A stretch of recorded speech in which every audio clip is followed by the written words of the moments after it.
Picture this. You're on the 5th floor of a building and you want to go down. There are 2 lift buttons, up and down. Which one do you press?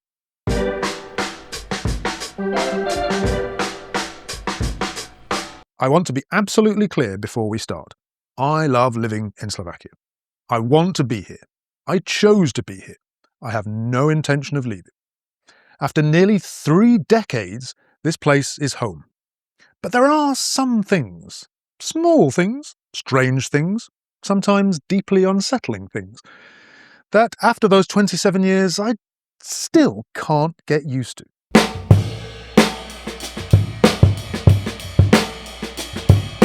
I've mentioned this before, but it still amazes me just how relaxed many Slovaks are about ticks, klieště. These little horrors absolutely terrify me. They spread Lyme disease, borrelioza, which untreated can lead to severe joint pain. But apparently one horrible disease is not enough for them. In some areas they also carry tick-borne encephalitis, which can cause seizures, paralysis and death. I'll admit that I'm much better with them than I used to be. Bird watching has brought me into repeated close contact with ticks, and so far I've been lucky. But that moment when what appears to be a small black seed suddenly sprouts legs. Yeah. But Slovaks often seem far more worried about being gored by a wild boar, zabijak, or these days mauled by a bear. I've actually come face to face with a few boars while birdwatching. The rule seems to be make a lot of noise, give them space, and definitely don't get between a mother and its piglets. Bears, obviously, are more frightening, but they're also a lot rarer than ticks, despite what the media sometimes suggests. A hunter in the village next to mine once went missing, and when the search party found him in the forest with an injured leg, he claimed to have been attacked by a bear, and the internet was absolutely full of it. No bear, however, was ever found. But when the bloke was taken to hospital, he was found to have a blood alcohol level well in excess of 2 per ml. If you're not familiar with such things, that's the best part of a bottle of Slivovica. The police took away his rifle just to be on the safe side. No, the most likely thing to hurt you in the forest is something no bigger than a sesame seed.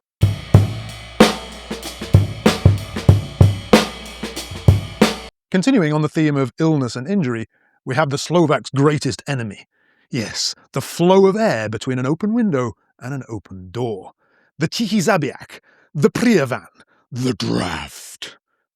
Yes, Slovaks can survive bears, wolves, ticks, even communism. They can have their teeth drilled with no anaesthetic, and they can plunge themselves into freezing water with barely a frown. But crack a window in your classroom for a bit of fresh air, and within 3 seconds half of them will be shivering and saying, "Moje kríže."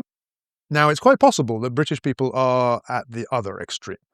It's not unusual for houses in the winter to be heated to just 18 degrees C, if you're lucky, and that might just be in one room. And British girls are famous for going out in the middle of November with crop tops that would make a Slovak's kidneys shiver. But as tough as we are in that respect, I'd say that Slovaks are tougher in most others, so it's always a shock to be reminded of just how susceptible they are to a gentle breeze. Very much related to this, we have the unshakable conviction that fizzy cold drinks give you a sore throat.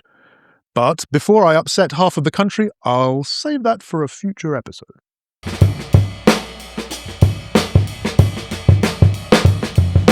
Of course, people's reactions to drafts are not the only health-related thing that still shocks me after all these years. The sheer volume, range and musicality with which Slovaks blow their noses never ceases to amaze me. Now, I'm not saying you shouldn't blow your nose. Constant sniffing is clearly a terrible crime. In the UK, you might leave the room or nip to the toilet, and if you have to do it in situ, you'll probably do it discreetly, perhaps a little embarrassed. But in Slovakia, it often feels like a performance, although I know it's not. Men, women, young and old will all do it, often with no warning at all. I understand it's just a cultural difference, but the ability and willingness to put Louis Armstrong to shame with nothing more than your nose certainly earns a place in this list.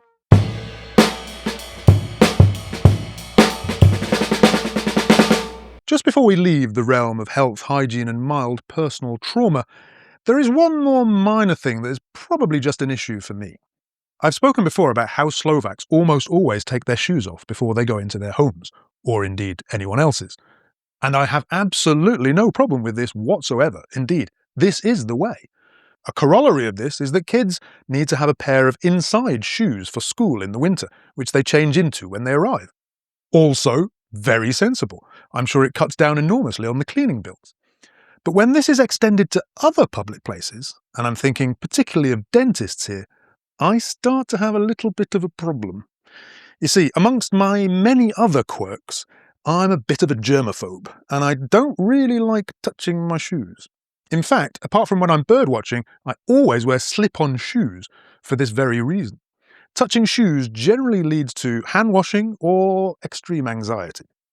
Imagine then having to put on a pair of blue elasticated bags called Návleky, kind of overshoes or disposable slippers. And then imagine the fun I have when the damn things just don't fit over my enormous feet.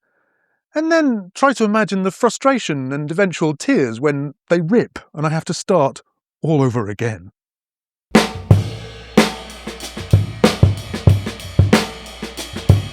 Right, enough about hygiene and bodily functions.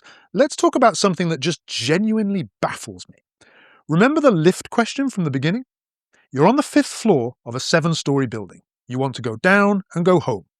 You go to the lift and there are 2 buttons, up and down. Which one do you press? If you said down, well done, you are a functioning adult. But in Slovakia, people will regularly press up when they want to go down. Or, more likely, they'll press both bloody buttons. I genuinely want to know the logic here. Is the double press some kind of secret Slovak cheat code for making the lift go faster? Or do the people press down when they want to go up because they're calling the lift down to them? To be clear, pressing the wrong button, or both buttons, you monsters, will make the lift stop when it's not going your way. Now, you might not care about this, but please think of me as I'm on my way down, desperate to go home, and the lift suddenly stops on the 3rd floor. The doors open, and the person standing outside cheerfully says, "Idziecie hore?" No, I'm bloody not going up. And lifts are not the only piece of technology in Slovakia that seems to cause trouble. Don't even get me started on automatic revolving doors.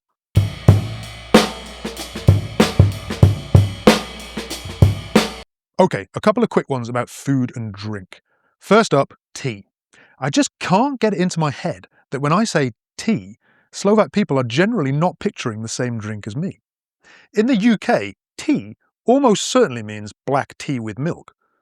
This is so universally understood that I don't think I've ever heard anyone in Britain actually say the words black tea with milk. Naturally, this is not the case in Slovakia. Tea, or chai, is much more likely to be herbal, or green, or fruit, and if it's black, it's usually weak, and often served with lemon rather than strong and milky. I have a whole episode planned on this very subject, so let's just say for now that Slovak chai is not English tea.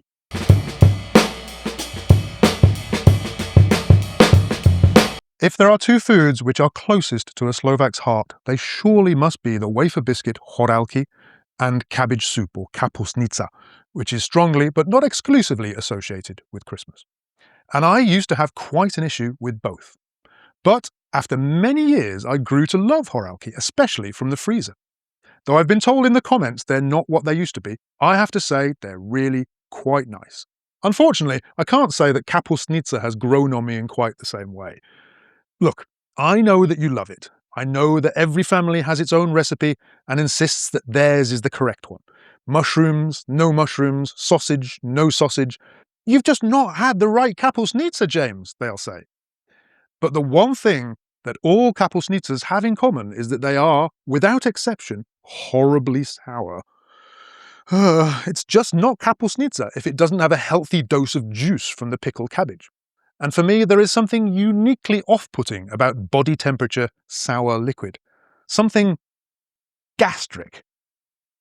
It's possible that, in the past, I may have been a little provocative on the subject, but I recant.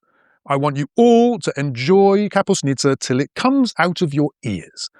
Just please don't make me eat any of it.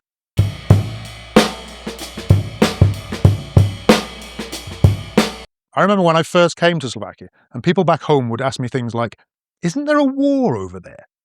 No, it's Košice, not Kosovo. Or, does it snow all the time? No, in fact, the summers are brutally hot. To be clear, it's not quite Greece or Egypt, but sometimes it's pretty close, with temperatures regularly in the mid-30s and occasionally topping 40. And there's no sea breeze to take the edge off. Bear in mind also that I'm British, pretty resistant to cold and rain, but prone to melting in the sun and fainting if the thermometer creeps above 25. I got air conditioning in my house a few years ago and it really has changed my life. But I still have to spend 2 months every year hiding inside like some kind of fair-skinned recluse, occasionally popping to Lidl for some more shandy. Meanwhile, almost every Slovak is like, yes, this is what I'm talking about. Beautiful sunshine, fantastic heat, keby sme len boli pri vodě. If only we were near water. But we're not near bloody water, are we? And even if we were, let me tell you, I've been to the water parks and I want none of it. The screaming children, the soupy water, the exposed flesh, the sunburn. Just no.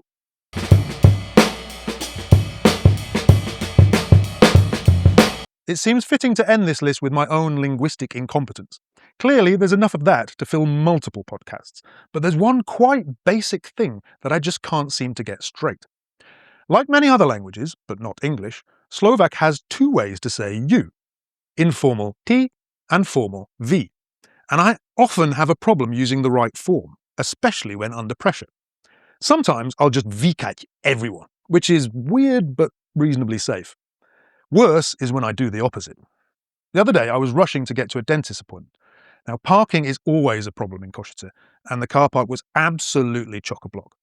I was just about to give up when I saw someone pull out just in front of me. Thanking my lucky stars, I started reverse parking immediately into the freshly vacated space. Halfway through the manoeuvre, however, I noticed a middle-aged guy standing near his car nearby, looking distinctly frustrated. I figured I'd just stolen the space that he was waiting for. I felt bad, but not bad enough to repark. So I got out and said to the guy, I'm really sorry, did I just steal your space? Except I somehow managed to mix the respectful and the casual forms. Prepačte, zobral som ti miesto? Luckily, the guy seemed to have been slightly disarmed by the fact that I'd bothered to stop and talk to him, let alone apologise, and he didn't seem too bothered by the fact that I just referred to him as T. So I ran away, mumbling something about dentists. The shame.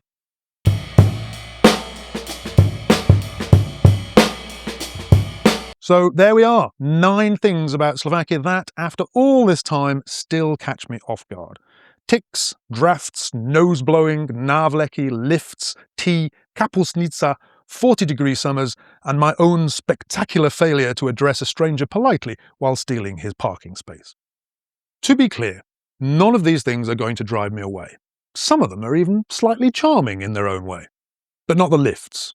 I'm never going to make peace with the lifts. If you're Slovak and you're watching this, thank you for your patience with me. And if you know the logic behind pressing both buttons, I am genuinely begging you to leave a comment and explain. If you've enjoyed this video, there's plenty more where it came from. I've mentioned a couple of things today that definitely deserve their own episodes. The great tea debate, for example, and maybe health superstitions. Those will be coming soon, and if you don't want to miss them, the best thing to do is probably to subscribe. Okay, thank you very much for watching. I'm James Bloor, and this has been the Bloorcast. Do widzenia.